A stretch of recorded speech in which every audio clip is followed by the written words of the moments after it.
funny enough, bro, even Pittman liked it too, which was pretty sick. Because we were in the meeting and he was just talking about celebrations, and he was like, "Hey, I want y'all to have fun now, all right?" And he was like, "Jaquindon, I like that celebration. I like it." Yeah! Here we go!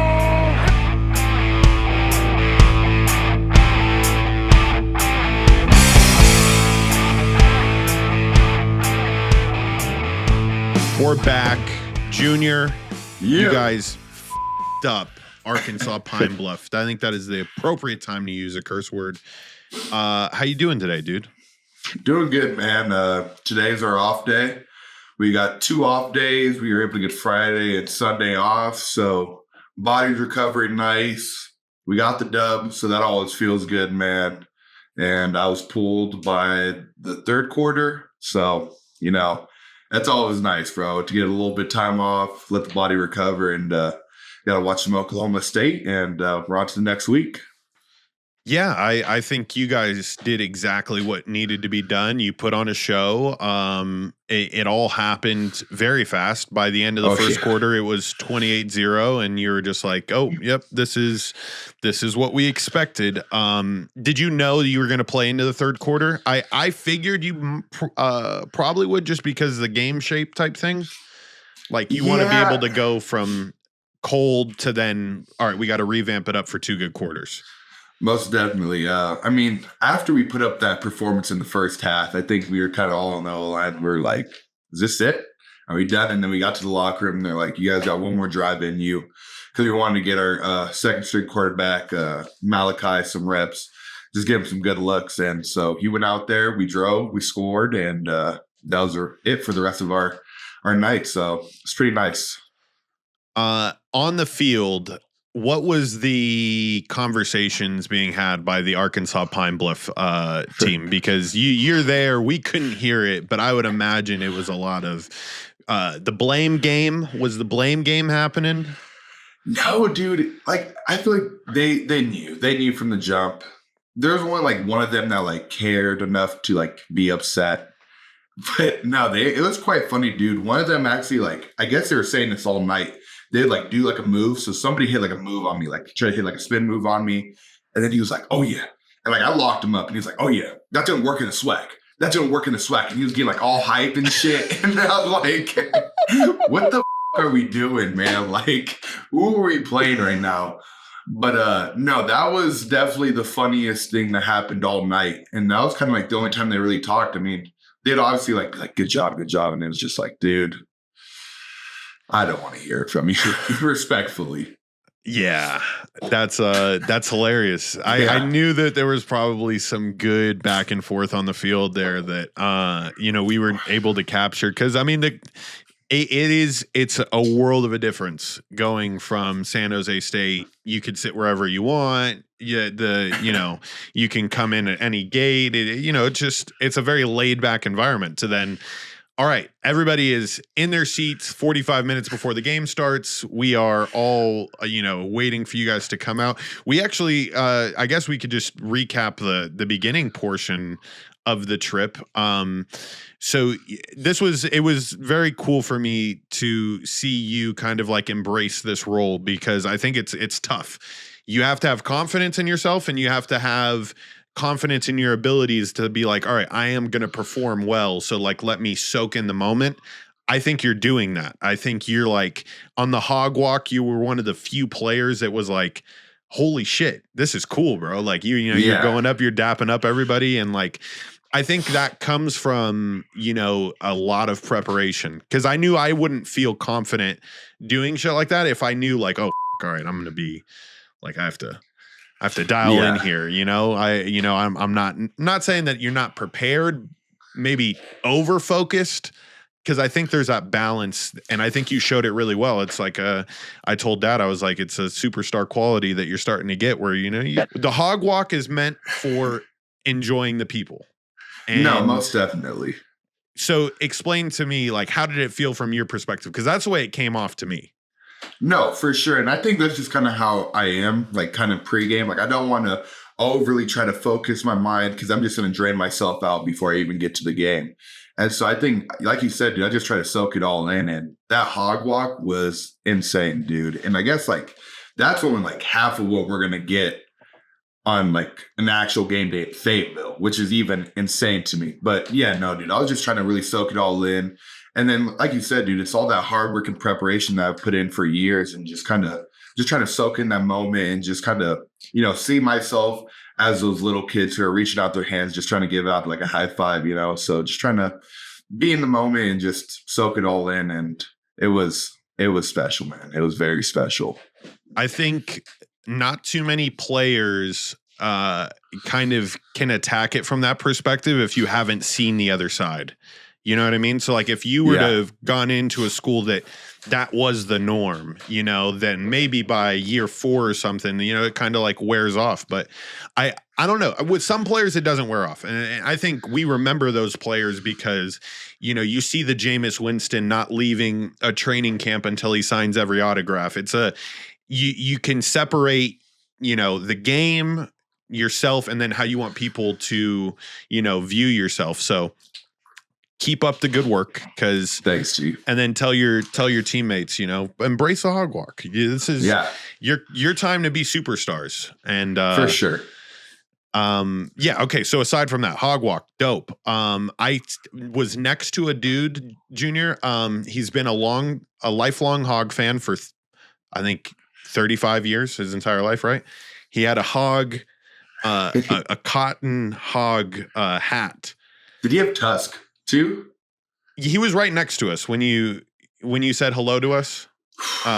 Dude, I couldn't tell you, dude. I was in such a euphoric state that it was. There was a lot of people too. Yeah. So, but anyways, this dude, he like told me, he's like, there's certain players that like were his favorite players, like handshakes that he's ever gotten and stuff. So I think I'm gonna try to find him the next hog walk. I want you to have like a moment with this dude. So I'll that embrace way, his hand. Yeah, I'll just be embrace like, his hand. I'll never wash this hand. There was a dude named Thomas, and he has a magazine that I'm going to go grab now. I should have brought this magazine before. Give me 1 second. So this is actually the night before. He gave us the copies of the magazine that have you on it. The ring light's really f***ing things up, but boom. Junior's on the cover. We got 11 copies of these within 30 minutes of me texting Thomas. From this Hootens magazine, and they literally he told us, and I'll insert the clip here. We cover the hogs, and then high school. We do every high school, we are the yearbook of like we make everybody look. This goes over every high school football team in Arkansas, in depth, which I found to be, I was like, damn. This is one of the coolest things I've ever seen, but at the same time, like I know the type of work that it takes, and it just seemed like it was only him. Flash forward to Friday, I need to work. We had to check out of the Airbnb. I had no place to work. I literally was like, I don't know how I'm going to engineer this podcast that I have to do. I texted him because he had an office space in Little Rock, and he was like, oh, you guys are close to my office. If you ever need anything, just holler. I needed something. I hollered. Bro, he showed up there in 30 minutes, let me use his office, and I'll run the video now of his office space. He has cutouts, Junior, of every single article from every team from the last 30 years in high school football. From the newspaper, like cutout articles.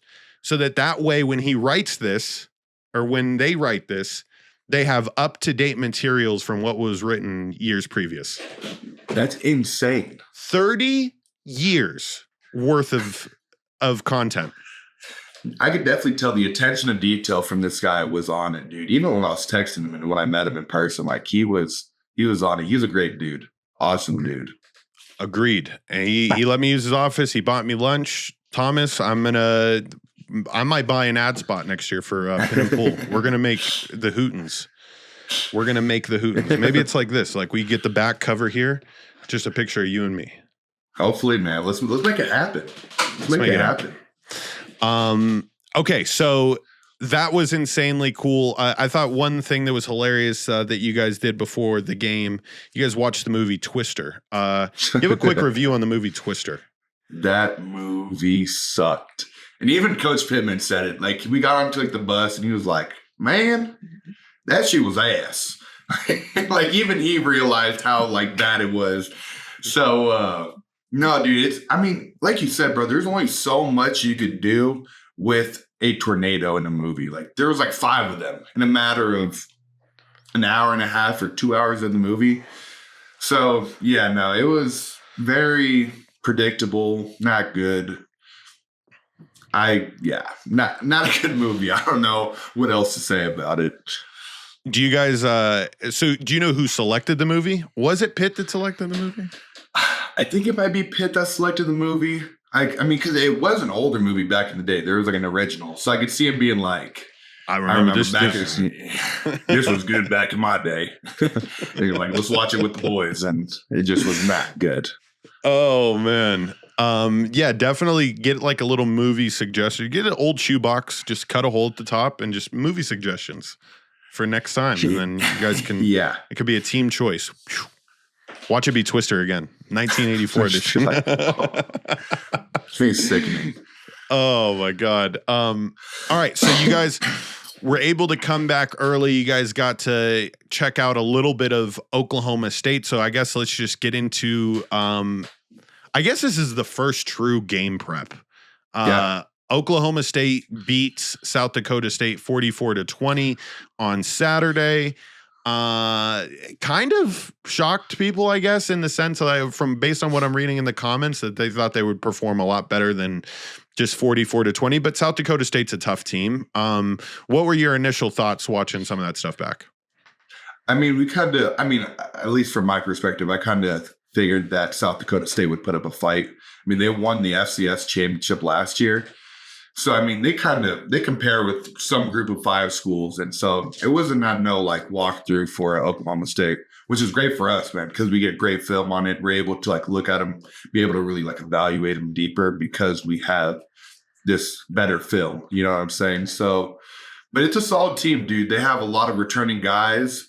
The way I kind of view them is like in the sense of like group of 5, they're kind of like that Boise State where they're veterans. They have a really good program.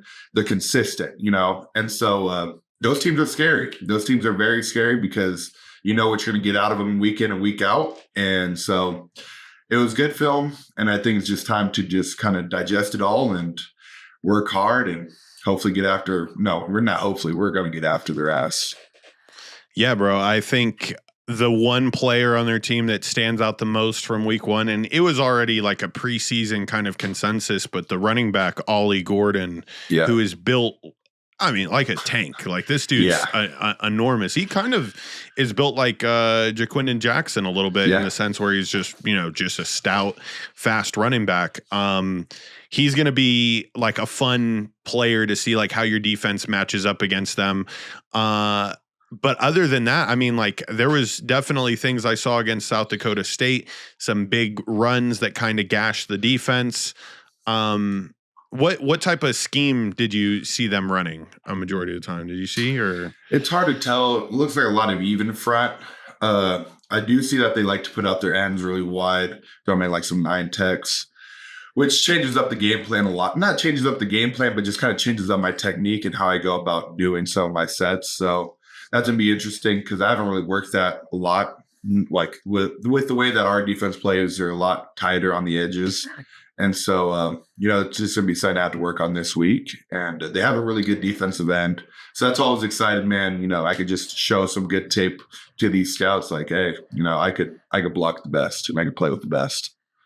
I think that'll definitely be something that you got to keep on the forefront of your mind throughout the entirety of that game, even when you guys are up by 35, right? Every tape, every rep is a good rep.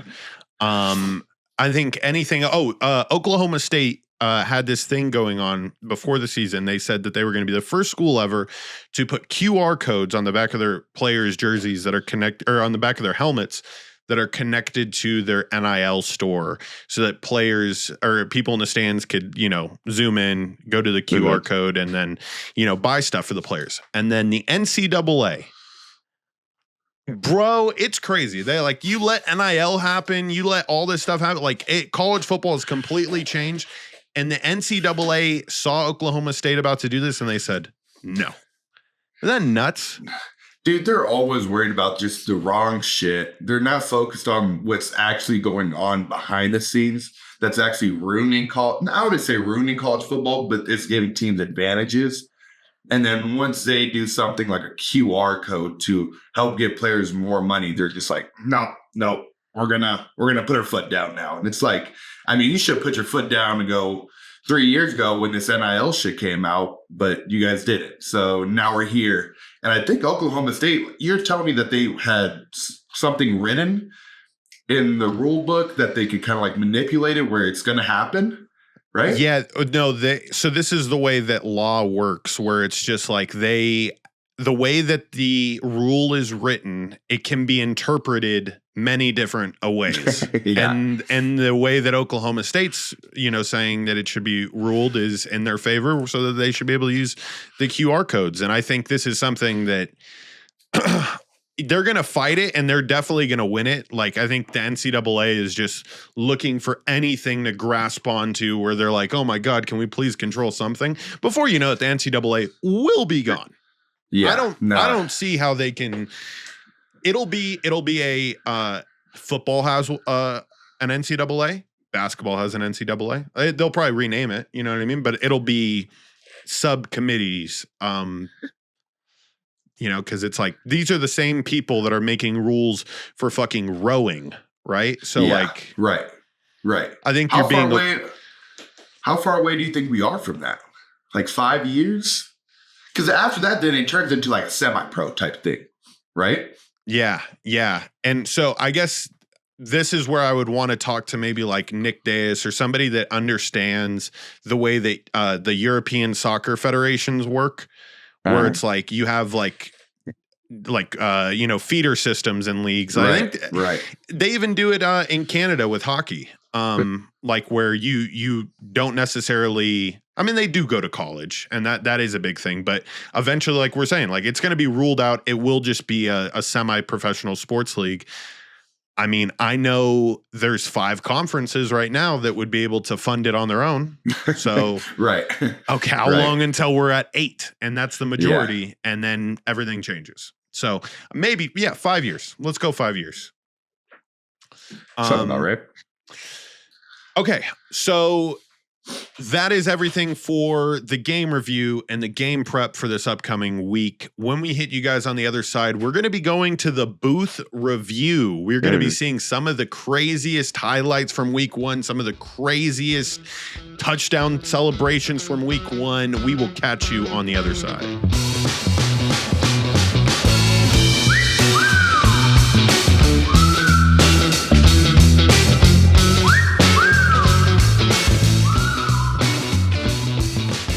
And we're back. It's time for the booth review segment. Junior, there was a shit ton of potential upsets this first week in college football and crazy highlight plays. What were some of your thoughts before we watch some of these videos? Week 1 overall in college football. Dude, you never know what's going to happen. And I think that's what's so awesome about this damn sport. You have Michigan in a dogfight with the Fresno State Bulldogs, which, don't get me wrong. Fresno State's a solid team. We've played them before. I beat them, but they're a solid team. Oregon, you think that you have a stomp walk of Idaho, and then Idaho comes in and puts up a damn dogfight. And so those were the 2 games where I was like, dude, what the hell is going on? Because those are they're both in the top 10, right? And yeah, both of them struggle. Fresno State's a little bit of a harder opponent, but Oregon and Idaho, and Oregon's supposed to be this powerhouse. It's eye-opening, man. It's very eye-opening. I would agree with you on that. It was eye-opening to me. We brought it up on the week previous with Florida State. Like, do the rankings really matter this early on? And the more I sat on that take, and I'm like, everybody says this, right? Early on, preseason rankings are bullshit. But I really think this parity continues throughout the remainder of the year. Teams are just going to be so much hungrier this year. Like a team like Virginia Tech that lost to Vanderbilt, that everybody thought Virginia Tech was going to perform extremely well, and we'll cover Vanderbilt here in a little bit. I think the one thing that I didn't have on our list here, but I'll just bring him up. Dylan Raiola. He needs to change up his look. Like, you can't be, all right, I'm Patrick Mahomes mini-me. Yeah. I don't think that's a good look. I don't think so too, man. Like, when he posted that thing going into fall camp and he looked just like him and he kind of embraced it. But I mean, shit, if you're playing good and you're playing like him, I mean, why change shit up? You know what I'm saying? And I guess if there's any really role model that you want to follow after, it's Patrick Mahomes. He's the second coming of Tom Brady. You know what I'm saying? So yeah. But you also do want to be your own superstar at the end of the day. And that's what kind of, I don't know, I guess kind of scares me. Bro, something tells me the Chiefs are going to draft him. And he's going to be the understudy to Patrick Mahomes. And then in like 2 to 3 years after Pat's done playing, then he's going to come in, win another 4 Super Bowls for the Chiefs. 2 to 3 years? You think Patrick has 2 to 3 more years left? Do you think Dylan's going to the draft this next year? No, he's a freshman. So he has to be there for 3 years. Yeah, he has to be there for 3 years. It's not like college basketball. You can't just be a one and done. Really?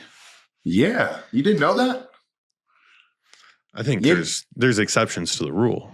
No. You have to. It's either 2 or 3 years. Okay, hear me out on this, because I'll say there's exceptions to the rules.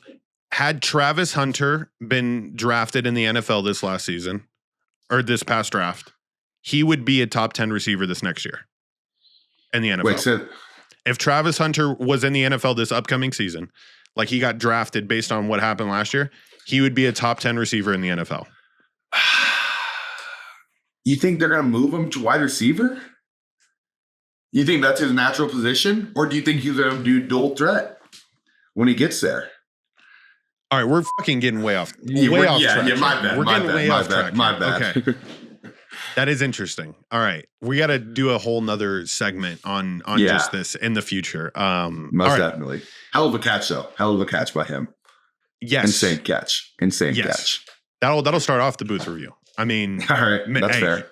He was draped all over him. Dude. He was draped all over him. That is just a textbook. I'm better than you. There's nothing you can do. The fact that teams don't throw double teams at him or any of these receivers, like I'm like, bro, what are some of these D coaches or D coordinators on? Like I don't get it. If you stop him, I mean, they have one other dude that's solid, but if you stop him, like you're kind of set for the rest of the game. Like, I mean, we could let somebody else beat us, but I'm not going to let Travis Hunter, who's supposed to be the highest candidate, beat us. I don't know. Oh, I'm not a D coordinator though. No, it's just like all the offensive coordinator is looking for. He'll run bullshit. Like if I was an OC, I would run literal bullshit until I see it's 1-on-1 with Travis Hunter on the outside. Touchdown. Like, it's not hard. That's not hard. As an offensive coordinator, that's literally all I'm looking for. And they continue to do that against him. But anyways, INT of the year. So Utah State versus Robert Morris. You have Rob Carter Jr. with what looks to be the most seamless one-handed catch I've ever seen in my entire life. It was so smooth, man. So smooth. And the thing is, it looked like he could have maybe gotten it with 2. But it was like he was almost going for the flash, and he was like, you know what, it. I'm going to one-hand this. Comes down with it. I don't even know where the hell Robert Morris is, but he just put them on the map. Yeah. And he did put Robert Morris on the map. He didn't put himself on the map. As I was looking for this highlight, I go to ESPN, and it's like Robert Morris cornerback with jaw-dropping interception. If that happened to me, I would be like, I would send an email to ESPN. I would write a letter to ESPN. It would be many DMs. It's like, I am the top video on your website. Put my name. Put my name on the fucking headlines. No, that's bullshit. That's bullshit. I'd be upset if I was in it too. Oh, God, ESPN, you got to be better, bro. You got to be better. So that looked sick. I want to see a graphic made because it looked like he was vertical, at least like he could have dunked a basketball. Dude, he got I think he got up. I want to see the comparison to how high he was in the air to like, I don't know, the Empire State Building or something. Yeah, I need a sports science done on this. There's one interception. Put Yao Ming next to how high he jumped, like, so I know how impressive this is. That was insanely cool. The next video that we're gonna watch, Jaquindon Jackson's touchdown celebration. Look at that.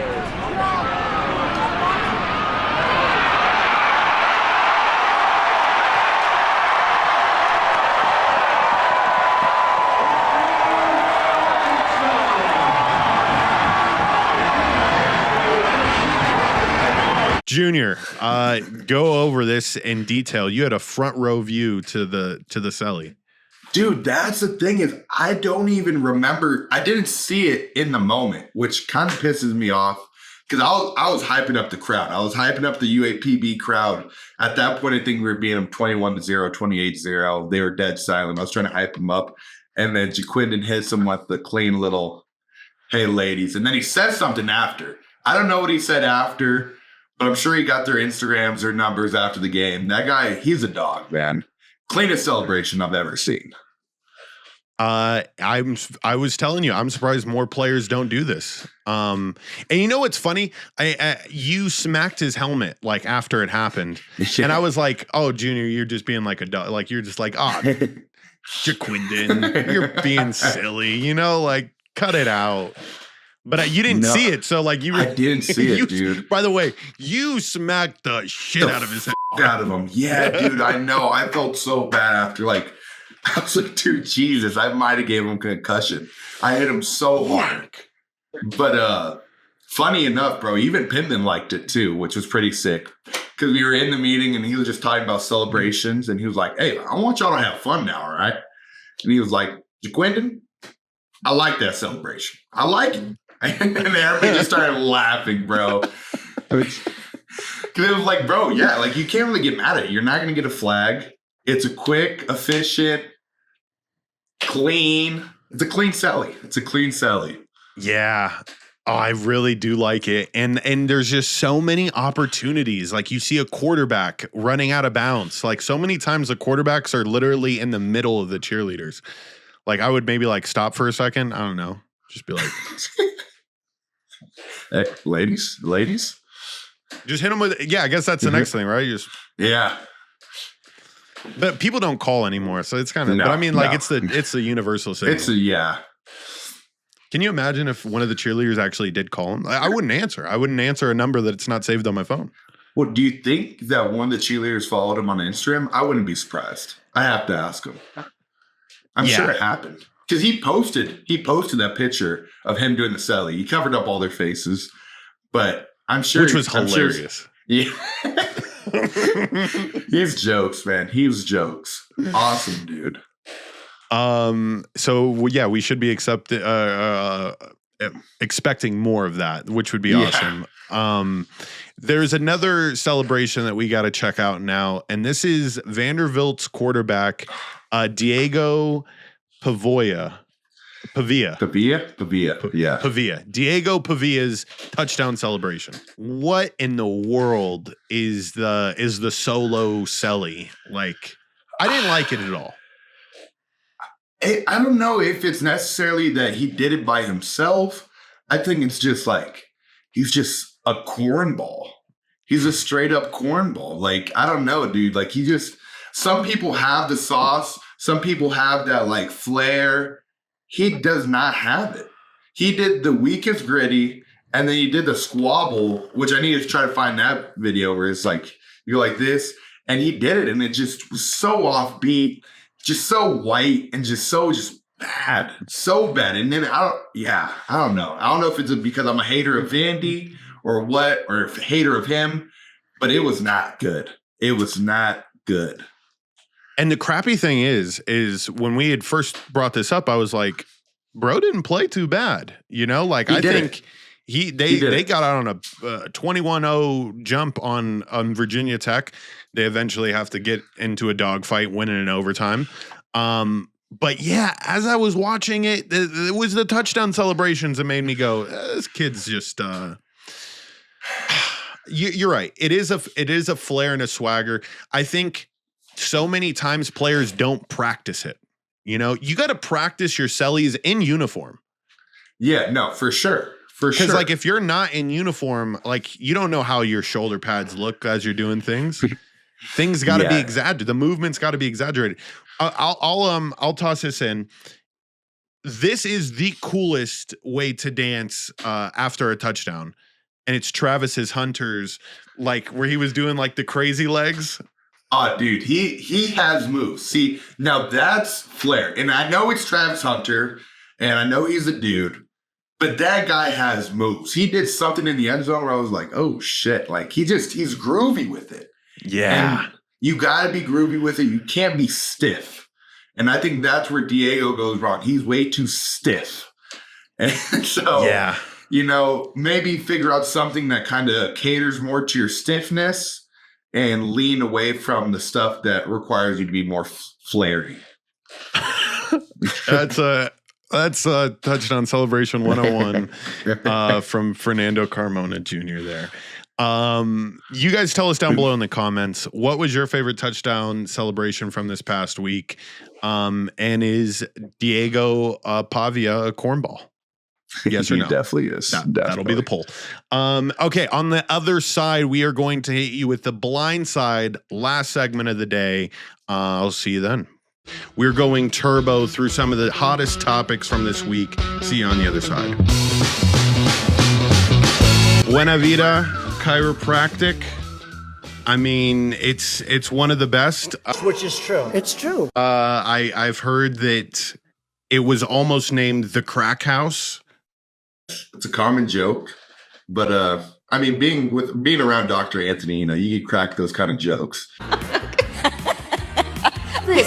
I'm gonna see him when I go down to the game September 13th. We get some crack. You nervous at all? To get my back cracked? No. I feel like no. Heck, that might freak me out, you know? Oh my goodness. Great, man. It feels great. I'm gonna get the back joints. Boom. Buena Vida Chiropractic. Always coming in. I decided to play the video that he's made videos based on our promos for him. So I decided to toss that in there. He's the meme king. Dr. Anthony is the meme. He's the meme guy. Yeah. He has some good ass memes too, man. Even if you look through like his like old videos, he has some funny ass shit in there, dude. He does a really good job of promoting the chiropractor and the crack that he gives. I just don't understand why more people don't do that. Like I've had so many DMs from, because everybody that I work with in the podcast space knows how difficult it is when you're like working with sponsors and they know, maybe it's like they don't necessarily like the way you promoted them, or like they just don't understand the whole promotion game that they actually have to do stuff too. When he like does those videos and I repost them, I get so many messages from people saying like, bro, why can't every sponsor be like that? You know what I mean? Like he gets it, man. He gets it. He's not an old head. He's with the times. I feel like a lot of these old heads are just like, I need that old fashioned sponsor. Where's like, the newspaper article? I used to get coupons sent in the mail. Where's that at? Back in my day. No. Doc sending DMs. The blind side this week. Michigan University, Junior, number 9 Michigan. We had brought it up a little bit earlier. Absolutely just disappointed everybody in Ann Arbor, Michigan last night. They win 30-10. It was a lot closer than what it appeared. There was a touchdown from Fresno State with 10 minutes to go in the fourth quarter to make it 16-10. So Fresno State realistically was a stop and a score away from beating Michigan at home. And the reason why this is just in the blind side is just because, like, have we seen a collapse of a college program like this before? Michigan winning the national title last year. What do you think is going to happen to them this year? Dude, after watching that game, it's going to be scary. And I think we could honestly just give a shout out to Harbaugh and how smart he is, bro. The way he planned this out, he knew that this shit was going to crumble. Now, I wouldn't say crumble, but you know what I'm saying? He's smart enough to know that he was going to get canned with all these allegations about the sign stealing. He probably knew that his team was not the team that he had last year. And so he was like, dude, I need to get my ass out and I need to take my ass to the league. Yeah. And that's the, I guess, the perfect recipe for absolute disaster on the other side, right? The coach that stepped in was the same coach that was the interim when Harbaugh had to take the suspension for 2 regular season games at the end of last year. Regular season game. Isn't that crazy that he was able to still coach in like the playoff? Like, I mean, it's just the way that, but here we go back to NCAA, but Oklahoma State can't have QR codes on the back of their helmet. John Harbaugh still got to coach the national championship after blatant cheating. Blatant. Clear as day. Clear as day. The documentaries that'll come out after this, and I know that you said there's already untold stories about the sign stealing that took place.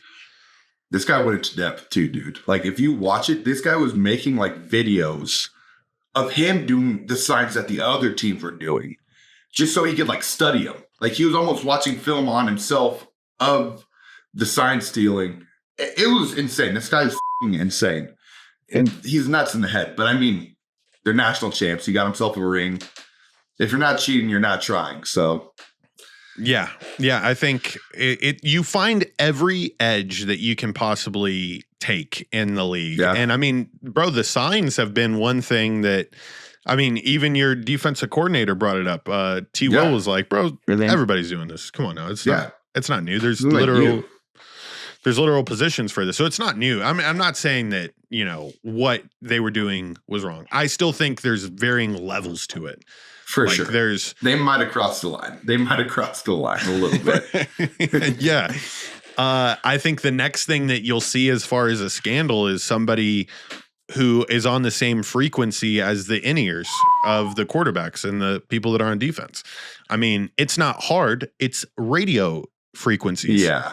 You can't necessarily lock those, from my understanding. Like, maybe you can disguise the frequent. I don't know. Maybe I'm speaking out of mass. Well, dude, you think maybe it would happen in the league? But, dude, it's college football. So it's college football. There's so many damn teams using these things, and how good are the systems actually? You know what I'm saying? So, dude, you might be onto something. A team might steal the radio frequency and get all the damn plays. I'm like thinking, man, no, this is logistically too hard. And I'm like, bro, Michigan paid a dude $125,000 to fucking film him. He did scout team signs. he was So yeah, like so the reason why this is just such like a blindside is just because Michigan was a very storied university, lots of national championships. You feel like they finally got to the top again.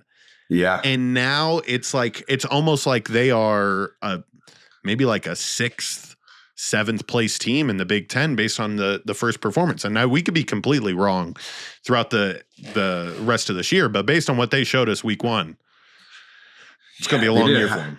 They didn't have that Michigan flow that they've been having, and we're that like dominance. You just see it from the jump where they're just dominating everyone on the field. Like it wasn't that.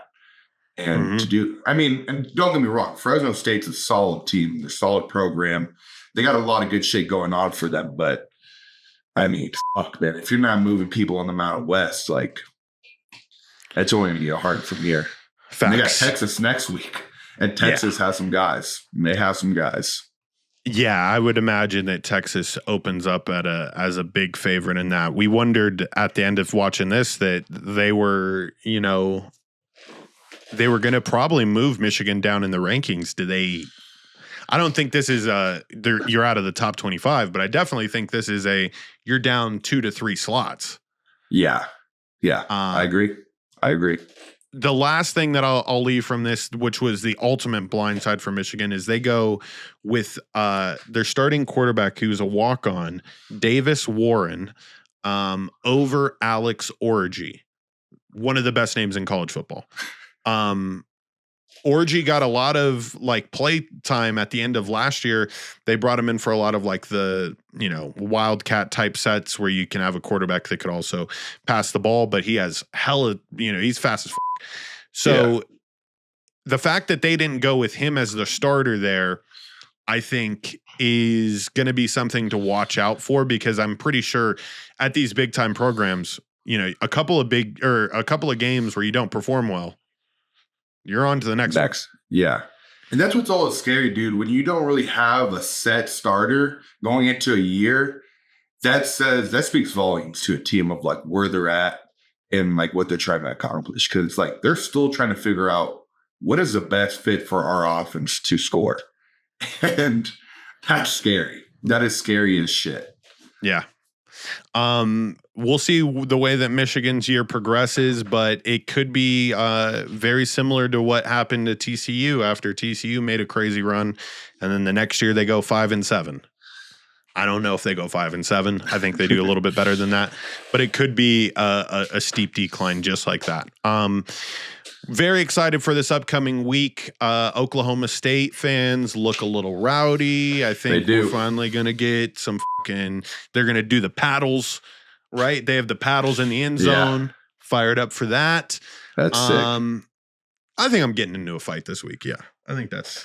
You know what? I was actually going to ask you that, dude. I was like, dude, one of these games is going to happen. Somebody's going to pop off to you guys, and it's. But you got to make it into the game. It has to be post game. Yeah. After we beat them, you're talking shit. What is what do you call them? Cowgirls? What's the sign that they do or something? I don't know. Maybe I think they do handguns. I don't know. Oh yeah. I'm gonna be holstering. I'm gonna holster that shit. I'm gonna take the gun, point it back at them. They're gonna go like this. I'm gonna take it around them. It's over for you. At Mr. George Carmona is where you can find me. Junior, where can they find you? Carmona JR, 2 R's. And yeah. All right. We're back, baby. Shit lines and just be able to film people's face and their reaction. Film their reactions on their face. Like Punked, but with you? Yeah. I think that would be a good show. Right there, that parking lot. That's where Hillary got done by Bill. And you'd reenact it? Could be, yeah. And she was not wearing the blue dress either. Where is this going? You don't know where the blue dress? Monica Lewinsky had a blue dress on it. And he busted a nut on her. And she didn't get it clean, and then she took it to evidence. Yeah! Here we go!